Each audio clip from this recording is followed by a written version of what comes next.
is it's an interesting technique, but it's not widely used, or it's not used in every other industry. Storyboarding is a prototyping mechanism, and it provides a visual or illustrative mechanism of representing the requirements, the user requirements. Unlike textual or descriptive verbose mode, you use the storyboarding to represent a user requirement by using certain images and visuals and illustrations. So storyboarding is not it's not widely used in every other project-based industry.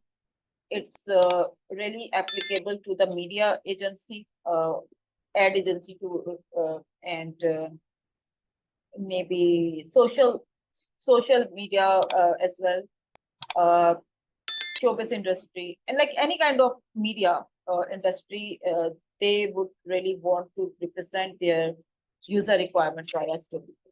For instance, this is a use case.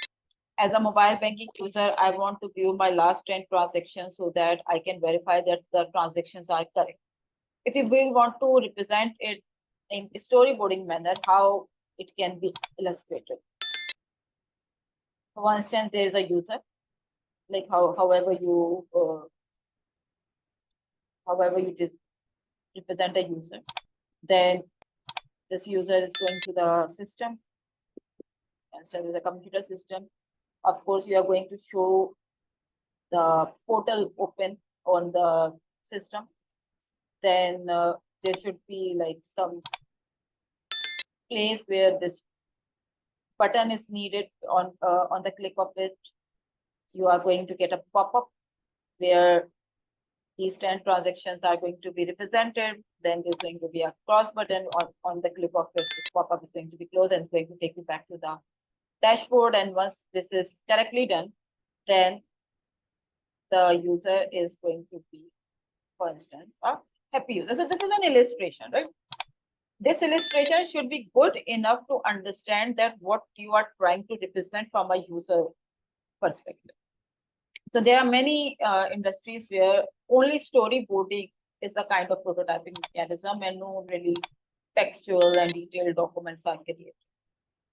And at times your customer demands to storyboard their requirements. So there are good storyboarding tools available in the market, and you can use that.